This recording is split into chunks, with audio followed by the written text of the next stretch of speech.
어찌하여 아랠 줄을 모를까. 시험 걱정 모든 괴로움 어느 사람 누군가 부질없이 낙심 말고 길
주님 같은 친구 없도다.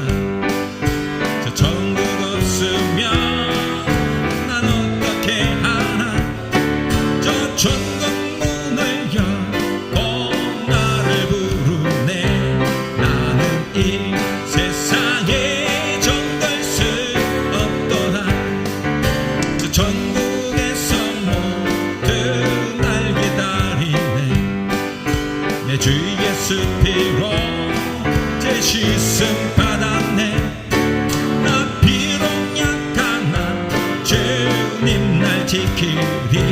나는 이 세상에 정될 수 없도다. 오 주님 같은 친구 없도다. 저 천국 없으면 난 어떻게 하나. 저 천국 문을 열고 나를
주 이름 높이세 전능의 왕 되신 주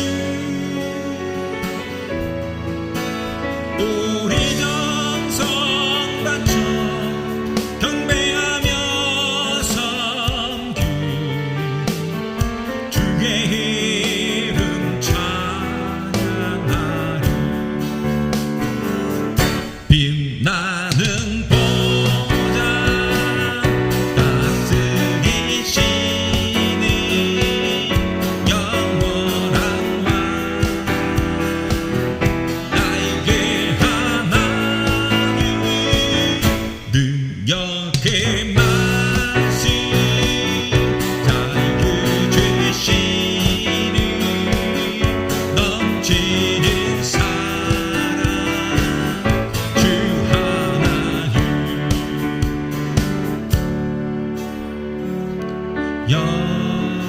영광의 주 이름 높이세 전능의 왕 되신 주 우리 정성 바쳐 경배하며 섬기 주의 이름 찬양하리 빛나는 보좌 다스리시는 영원한 왕 나에게 하나님 능력의 말씀 자유 주시는 넘치는 사랑 주 하나님 빛나는 보좌 다스리시는 영원한 왕 나에게 하나님 능력의 말씀 자유 주시는 넘치는 사랑 주 하나님 찬양의 제사 드리며 성소로 들어갑니다 찬양의 제사 드리며 성소로 들어갑니다 우리 모두 주님께 감사의 제사를 드리세 우리 모두 주님께 기쁨의 제사 드리세 찬양의 제사 드리며 성소로 들어갑니다 찬양의 제사 드리며 성소로 들어갑니다 우리 모두 주님께 감사의 제사를 드리세 우리 모두 주님께 기쁨의 제사 우리 모두 주님께 감사의 제사를 드리세 우리 모두 주님께 기쁨의 제사 드리세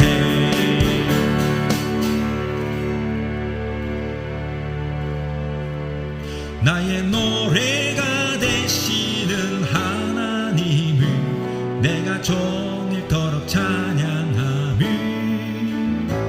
그가 나를 사랑하시기 때문에 나를 사랑하시기 때문에 나의 노래가 되시는 하나님을 내가 종일토록 찬양하며 그가 나를 사랑하시기 때문에 나를 사랑하시기 때문에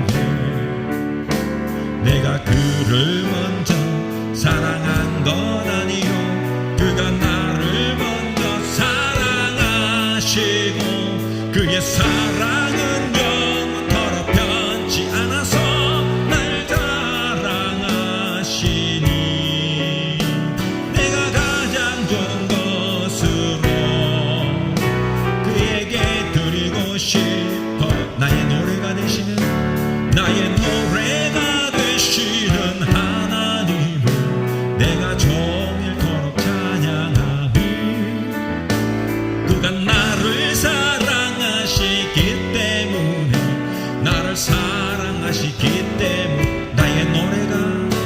나의 노래가 되시는 하나님을 내가 종일토록 찬양하리 그가 나를 사랑하시기 때문에 나를 사랑하시기 때문에 내가 그를 먼저 사랑한 건 아니요 나를 그가 먼저 사랑하시고 나의 사랑은 영원토록 변치 않아서 나를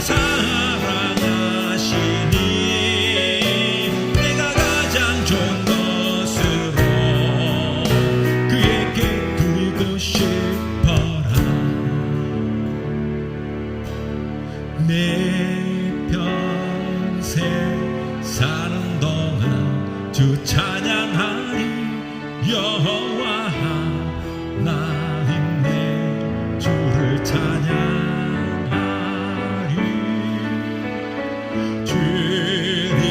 주님을 묵상하니 즐겁도다 내 영혼 주 안에서 참 기쁘다 내 영혼아 주님을 송축하라 내 영혼아 주님을 찬양하라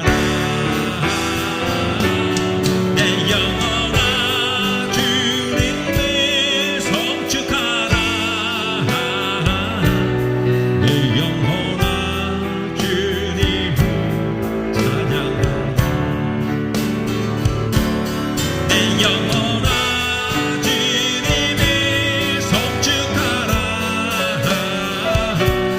내 영혼아 주님을 찬양하라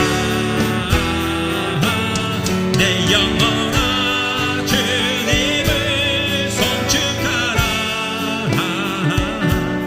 내 영혼아 주님을 찬양하라 내 영혼아 주님을 내 영혼아 주님을 송축하라 내 영혼아 주님을 찬양하라 내 영혼아 주님을 송축하라 내 영혼아 주님을 찬양하라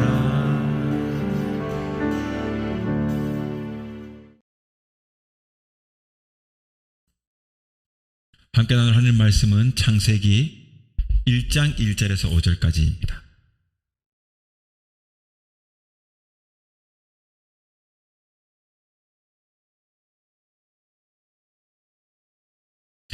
태초에 하나님이 천지를 창조하시니라. 땅이 혼돈하고 공허하며 흑암이 깊음 위에 있고 하나님의 영은 수면 위에 운행하시니라. 하나님이 이르시되 빛이 있으라 하시니 빛이 있었고 빛이 하나님이 보시기에 좋았더라. 하나님이 빛과 어둠을 나누사 하나님이 빛을 낮이라 부르시고 어둠을 밤이라 부르시니라. 저녁이 되고 아침이 되니 이는 첫째 날이라. 아멘.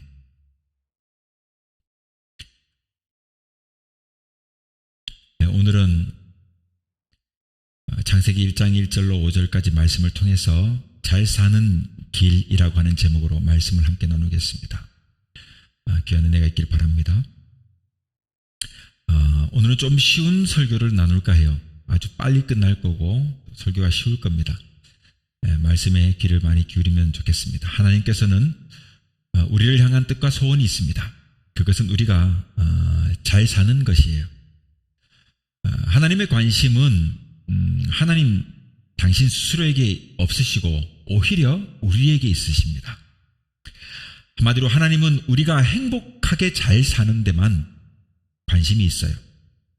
하나님의 소원도 우리 소원도 모두 한마디로 말하면 잘 사는 것이죠. 잘 산다. 참 이상하게도 세상에서 정말 그런데 잘 사는 사람은 많지 않습니다. 지나가는 100사람에게 요즘 어떻게 사십니까? 하고 물으면요. 아마 그냥저냥 그렇게 삽니다. 마지못해 삽니다. 더 심하게 말하면 죽지 못해 삽니다. 그렇게 말하지 않겠습니까? 여러분은 어떻게 사십니까? 그래서 오늘은 제가 이 잘 사는 법에 대해 함께 이야기를 나누고자 하는 겁니다. 잘 살려고 하면요, 잘 사는 법을 먼저 알아야 해요. 법과 방식을 모르고 어떤 일이든지 할 수 없는 거예요. 직장을 가도 기본적으로 인턴 혹은 수습 과정을 거치잖아요. 그래서 이제 법과 방식을 직장에서 어떻게 돈을 버는지에 대한 것을 배우는 과정 아니겠습니까? 이렇듯 법과 상식을 잘 모르고 일을 할 수 없듯 잘 사는 법과 방식을 모르고 무턱대고 열심히 산다고만 잘 살지는 않을 것입니다. 잘 살려고 하면 먼저는 반드시 잘 사는 법, 이것을 알고 배워야 해요.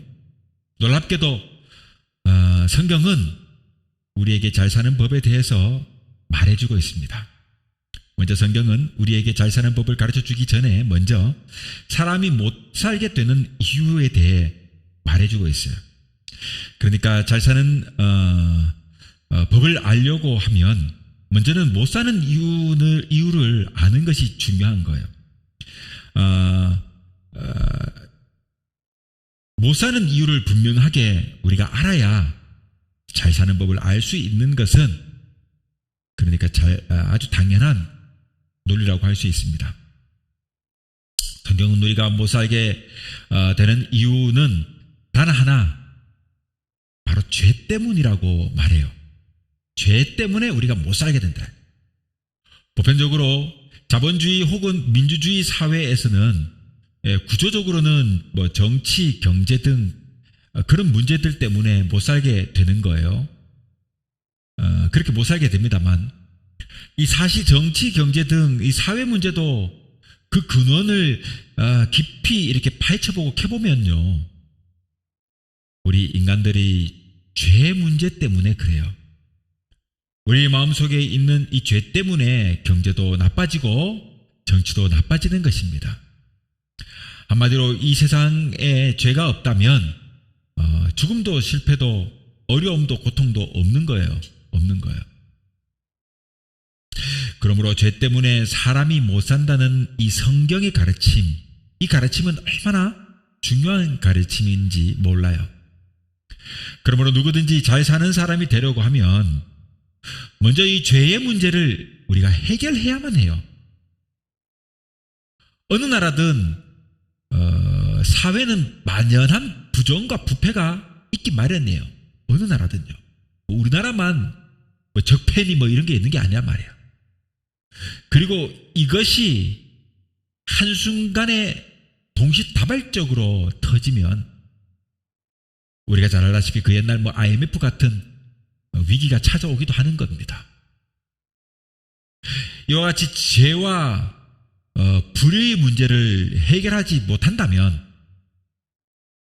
우리나라는 절대로 희망이 없을 것입니다. 크게 보면 나라도 그렇고 작게 보면은요, 나라고 하는 이 개인도 그래요.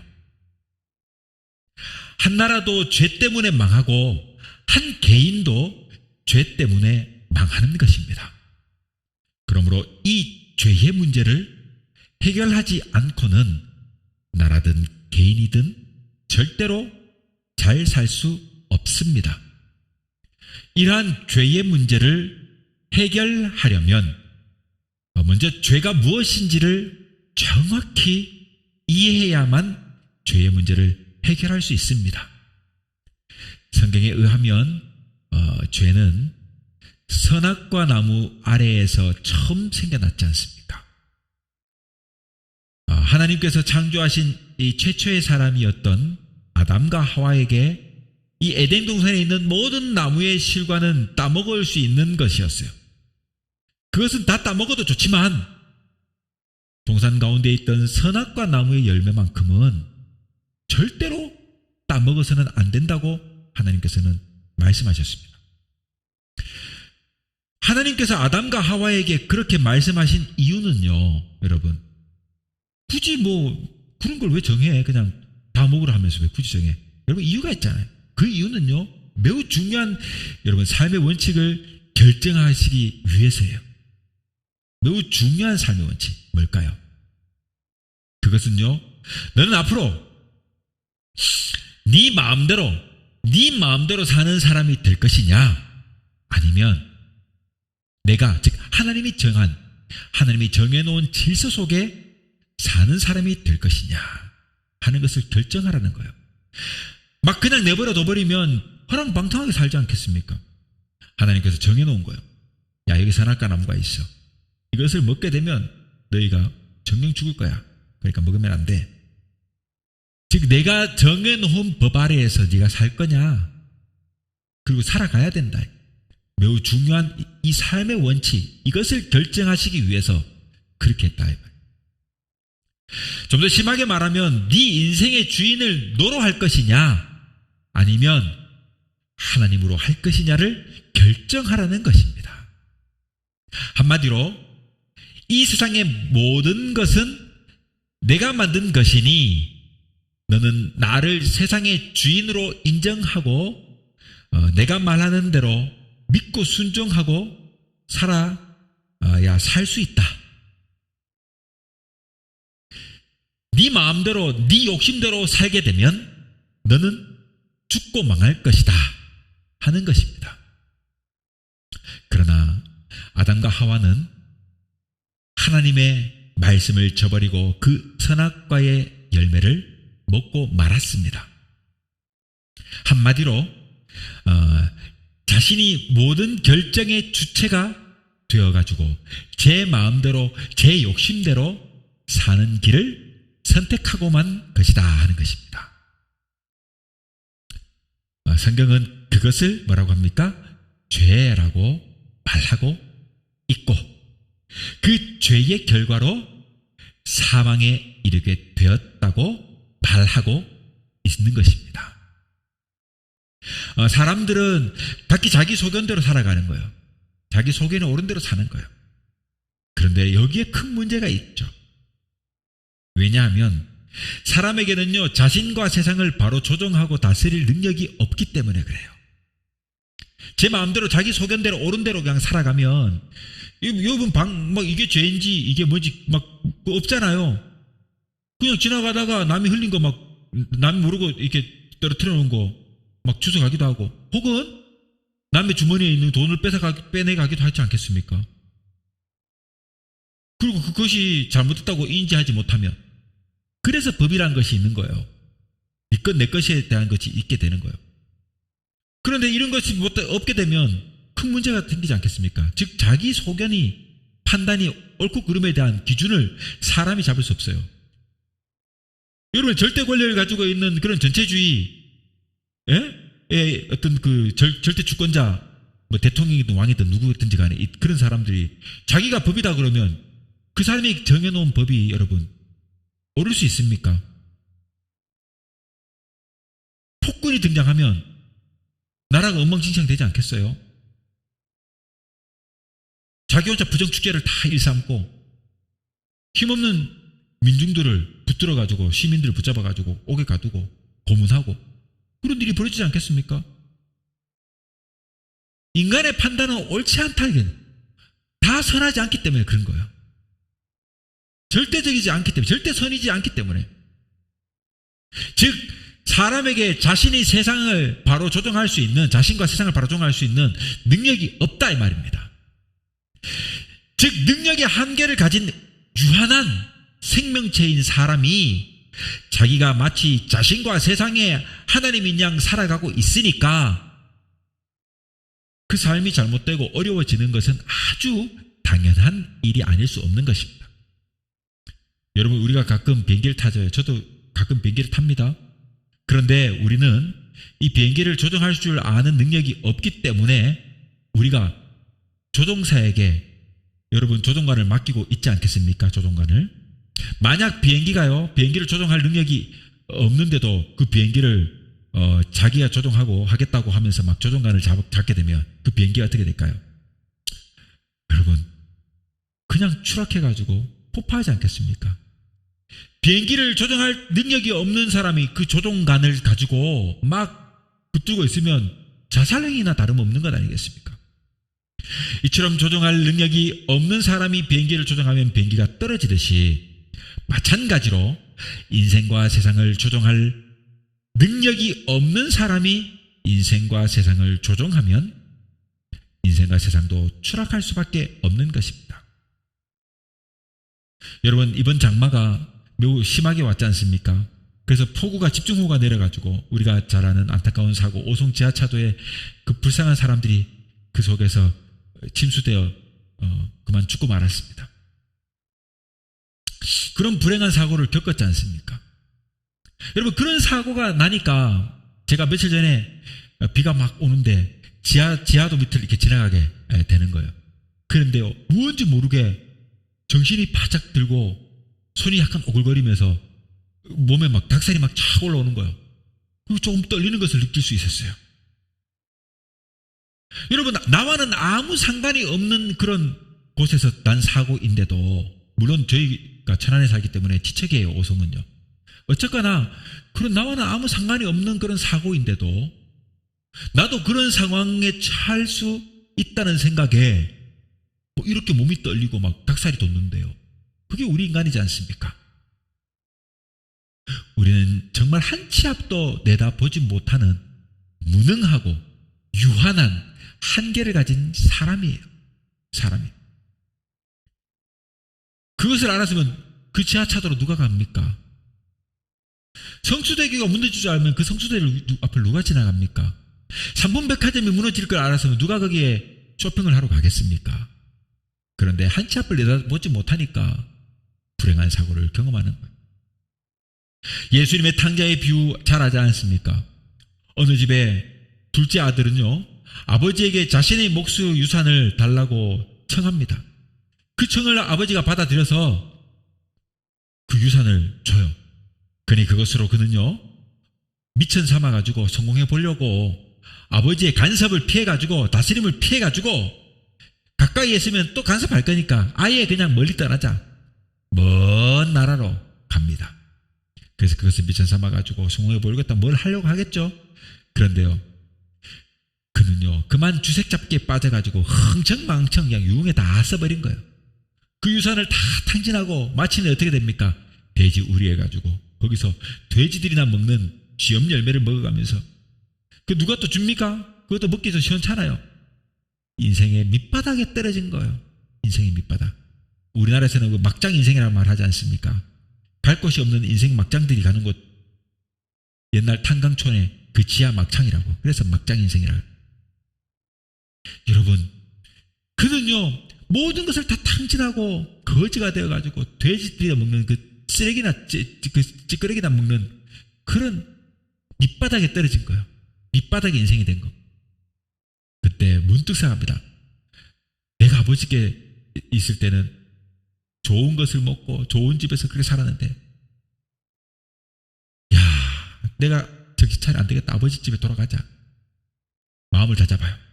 그래서 아버지에게 돌아가리라 마음 먹고 돌아와요.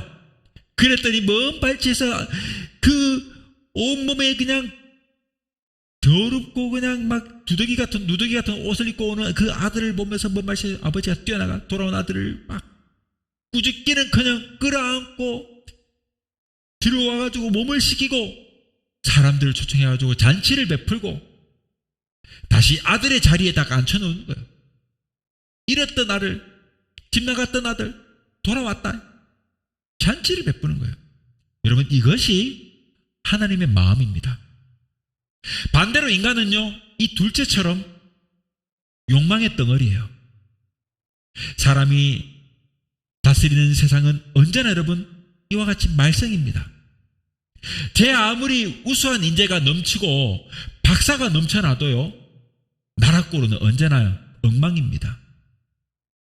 그것은 인간의 능력에 한계가 있기 때문에 그래요. 그러나 하나님이 다스리시는 세상은요, 참으로 훌륭하고 아름다우며 완벽합니다. 제가 예전에 얘기했습니다마는 하나님의 이 세상은요, 세 개의 H로 구성됐다고 했지 않습니까? 알죠? 하모니, 해피, 그리고 하나가 조화롭고 행복하고, 하나가 홀리, 거룩하고. 네. 그게 하나님 다스리는 세상이에요. 모든 것이 다 질서가 있고 모든 것이 다 생명으로 충만해요. 여러분, 우리가 살면서 해가 서쪽에서 뜨는 걸 본 적 있습니까? 해가 갑자기 하늘에서 뚝 떨어진 적 본 적 있습니까? 달이 떨어진 것을 본 적 있습니까? 봄과 여름과 겨울이 막 뒤바뀌어가지고 혼재된 적이 있습니까? 모든 것이 여러분 완벽하게 서로 조화를 이루며 살아가고 있어요. 최근에 여러분 제비를 본 적 있습니까? 저는 최근에 제비를 잘 못 봤어요. 가끔 어쩌다 한번 봤어요. 그럼 우연찮게 이렇게 제비를 본 적이 있는데요, 문득 이런 생각이 들었습니다. 이 철새들은 누가 계절이 바뀔 때마다 언제 지금 머물던 곳을 떠나가지고 또 가야 할 곳을, 그 방향을 일러준단 말인가 하는 생각을 해봤어요. 때가 되면요, 제비들이요 다시 강남을 가요. 여러분 기러기 보셨습니까? 기러기? 기역자로 이렇게 날아가는 거, 가을 봄 되면 이렇게 날아가는 거 볼 수 있어요. 여러분, 기역자로 날아가는 이 기러기는요, 뭐 대략 200년 정도를 산다고 해요. 그러니까 여러분, 하늘을 나는 기러기를 보는 순간 선두 기러기 같은 경우는 적어도 그렇게 나이 많은 기러기일 수 있지 않겠습니까? 어쨌거나 기러기를 보면 생각하세요. 어떤 생각합니까? 야, 저 기러기 중에 하나는, 저 기러기들은 조선시대를 본 기러기구나. 조선 말기를 본 기러기구나. 야, 저 일제시대를 보고 한국전쟁도 본 기러기구나. 그렇게 생각하세요. 저들은 계절이 바뀔 때마다 그렇게 찾아오고 또 그렇게 세월 따라 살아가는 거예요. 떠나가고 해요. 여러분, 이 모든 것이 다 하나님이 하시는 겁니다. 하나님이 창조하셨고 이 새들에게 생명의 지혜를 주신 거예요. 이 세상에는요, 그 종류를 다 알 수 없는 수많은 생명체들이 살고 있습니다. 저는 그 모든 생명체들이 다 먹고 살아가고 있다는 그것에 대한 경외감을 느낄 때가 많아요. 여러분, 이것은 진짜 보통 일이 아닙니다. 오직 하나님만이 하실 수 있는 일이에요. 그리고 지금도 하나님이 하시고 계십니다.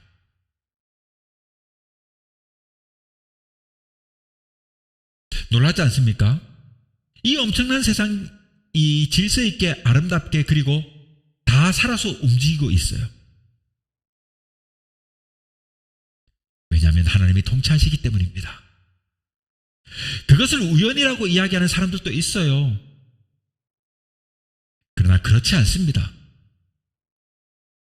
전문가 중에 전문가들이, 박사 중에 박사들이 모여가지고 나란 일을 하는데도 여러분, 나라가 이 모양 이 꼴인데, 이보다 비교할 수 없는 이 엄청난 우주가 질서 있게 아름답게 그리고 생명으로 유지하며 움직이고 있는 그것이 우연히 되는 일이라는 것은 말도 되지 않는 거예요. 여러분, 넓게 거시적으로 이렇게 막 확장해가지고 볼 때 우주가 그 끝을 알 수 없는 만큼 그 광활한 우주가 운행되는 모든 것들이 하나님이 하시는데, 작게 보면요, 그 나노의 세계까지 막 들어가 보면 그 작은 그 나노의 세계조차도 현미경으로 보고 쪼개가지고 그 깊은 세계도 다 하나님의 창조 섭리 안에 움직여요.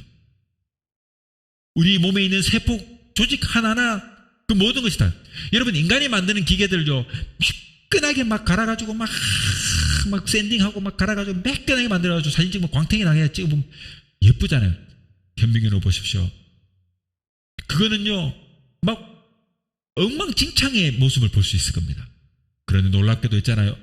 꽃잎이나 이런 하나님이 창조한 자연의 물질들, 생명체들을 보십시오. 현미경 쪽에 보면요, 모든 것이 다 입체적이고 결이 있고 막 마치 눈 내린 눈의 결정체처럼 막 이쁜 결정체들을 가지고 있는 것을 보게 돼요.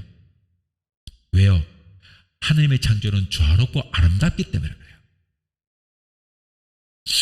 이 우주가 질서 있게 움직이는 그 모든 것들이 다 우연히 생길 수 없는 것입니다. 말도 안 되는 소리예요. 하나님이 하시기 때문에 가능합니다. 여러분, 이 우주가 단 1분에만 모르겠지만 그렇게 수백 년, 수천 년을 움직여 오고 있다는 것은 우연이라고 이야기한다기에는 것은 논리적으로 이게 성립되지 않고요. 이건 여러분 과학적인 이야기도 아니에요. 왜냐하면 하나님이 통치하시기 때문에 그래요. 과학의 세계로 하나님을 이해할 수 있습니까? 천만의 말씀입니다. 그리고 가장 중요한 것은 하나님이 전지전능하시기 때문에 그래요. 그 하나님이 우리와 세상을 사랑하시기 때문에 그렇습니다. 그래서 세상이 이토록 아름답게 유지되고 있는 것입니다. 하나님이 통치하시기 전에 이 세상은요, 오늘 성경 우리 함께 읽었지만 공허하고 혼돈합니다. 공허하고 혼돈했어요. 창세기 1장에 우리 읽은 본문의 말씀에 이 세상은요 공허하고 혼돈했습니다. 비어있고 혼돈되어 있어요. 그리고 어두웠습니다. 그러나 하나님이 말씀하십니다. 빛이 있으라. 즉 하나님이 통치하시기 시작하시자 세상이 여러분 어떻게 돼요? 달라지기 시작해요. 어두운 세상은 밝아지고 공허한 세상은 아름다워지고 혼돈되는 세상은요 질서 있는 세상으로 바뀌었어요. 이것이 하나님이 통치하는 세상이에요. 여러분, 인간이 통치하는 세상은요 자기 욕망과 자기 욕심에 의해 가지고 각자가 가지고 있는 모든 욕망과 욕심에 의해 가지고 막 혼재되어 있고 엉망진창입니다. 오직 자기 욕망을 위해서 살아가니까. 그러나 하나님이 창조하신 세상은요 어두운 것이 밝아지고 공허한 것이 아름다워지고 혼돈된 것이 질서롭게 되는 그런 세상입니다. 우리 인생도 그러므로 마찬가지입니다. 우리가 우리의 주인이 되어가지고 우리 마음대로 살면 공허와 혼돈과 어둠만 있는 거예요. 우리 인생이 그렇게 되는 거예요. 그러나 하나님으로 자신이 구주를 삼고 하나님이 말씀하시는 대로 순종하며 그렇게 살면 혼돈과 어둠은 물러가고 아름답고 질서 있고 밝은 낙원의 삶이 찾아오게 되는 것입니다. 사랑하는 성도 여러분, 나의 인생의 주인은 누구입니까? 처음에 제가 요즘 어떻게 사느냐고 물으면 그냥저냥 마지못해 죽지 못해 그렇게 하루하루 산다고 말할 것이라고 했지 않습니까? 그 이유는요 바로 하나님을 떠나 내 마음대로 살아가고 있기 때문에 그렇게 되는 거예요.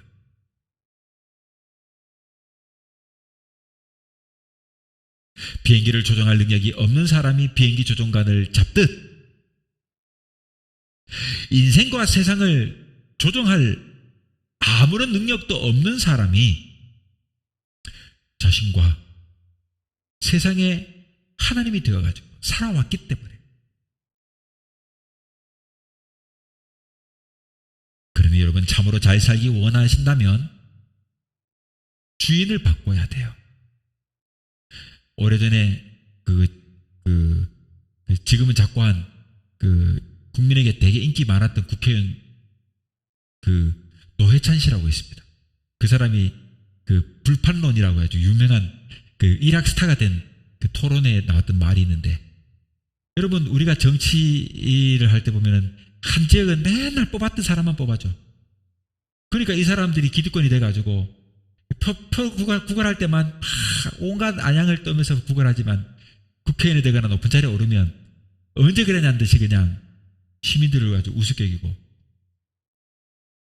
뽑아주니까 맨 그 당을 뽑아줄 거고 그쪽 땅을 뽑아줄 거니까 서로서로 다 그러잖아요. 지역마다. 대한민국이 뭐 달라진 게 뭐 있냐 이제. 그래서 이제 하는 말이 이제 판을 바꿀 때가 왔다. 그런 말을 해가지고 유명한 말이 했는데요. 그 사람은 인기도 상당히 좋았지만 서민들에게 참 좋은 정책을 많이 폈던 사람 중에 한 사람.